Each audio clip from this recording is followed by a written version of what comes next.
որ տահազանգից հետո ոստիկանությունը քայլեր է ձեռնարկում, ձերբակալումը ու բացաթողում 1.5 օր անց։ Արդեն ընտանիքին են կանչում, տեղեկացնում, հորեղբայրն է տեղեկանում։ Սոցիալապես ինչ վիճակում է։ Սոցիալապես աղքա, բայց անտես չեն։ Շատ նորմալ հորեղբայր ունեն, ես անձամբ ճանաչում եմ, ծանոթացել եմ։ Հայրը կա, հայրը աչքերի խնդիր ունի, կոմունալում է աշխատում, Գարիկ Սարգսյանի աշխատողն է։ Վեդու համայնքապետի ԿՊԱ-ական։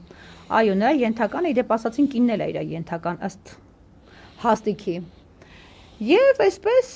կանչում են ընտանիքին, տեղեկացնում եւ ընտանիքի այն հարազատներին, ովքեր ավելի կարող ուժեր են եւ այլն։ Մայրը դա մի քիչ ոչ գրագետ կին է։ Սկսում է արդեն տարուբեր վիճակ։ Բա ինչի եք ձերբակալել, բաց թողել, բա հիմքեր չկար, ոնց թե հիմքեր չկար, բա մենք խմեղավոր չենք ու արձակնությունից խուսափում են երկրորդ երեխու արձակնությունից։ Հետո մեզ պատմում են հորաքույրը մյուսները, որ ձեռքը բռնած գնում ենք, թե հաղորդում ընդունեք, ախր երկրորդն էլ արդեն տեղյակ է իր հետ ամենից։ Ես ամսի 24-ին տեղեկանում